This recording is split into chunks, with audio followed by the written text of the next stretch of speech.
Yes, the Zambian Kwacha. Zambian Kwacha, that is a legal tender. That is the money used in Zambia. So Zambian Kwacha has been one of the best performing currencies in Africa at the moment. There is the question that I know we might ask: how did they do it? You find that the central bank in Zambia and the whole government, of course, passed a resolution that the Zambian kwacha is the only legal tender. Therefore, you are not allowed to pay in any other currency or do any transaction in the country apart from the kwacha itself. So this led to people are holding a lot of dollars. Therefore, people had to sell their dollars. So it triggered a massive sellout of dollars in the country, and therefore making the kwacha to even gain the strength.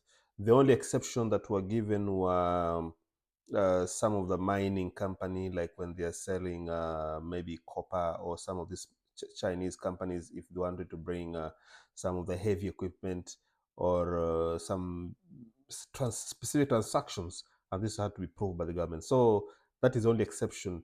And then, of course, you look at the price of copper, in the global trade in the British stock exchange, or in the those platforms. You find that the copper prices have really been improved, and this, of course, also have a positive impact on the currency, therefore strengthening the kwacha itself.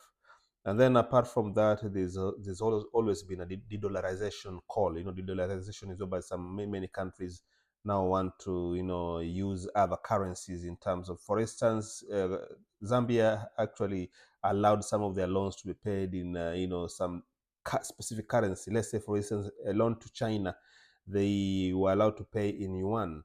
So they were trying to reduce also, the burden that they've had with the use of dollar.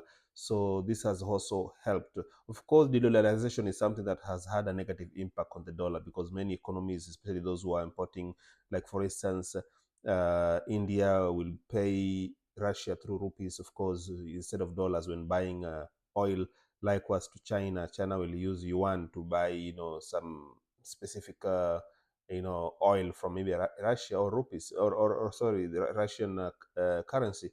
So it's something that it has really helped a lot when you look at Zambia, and this is where we are as a country, and therefore Zambian kwacha being one of those best performing currencies in Africa.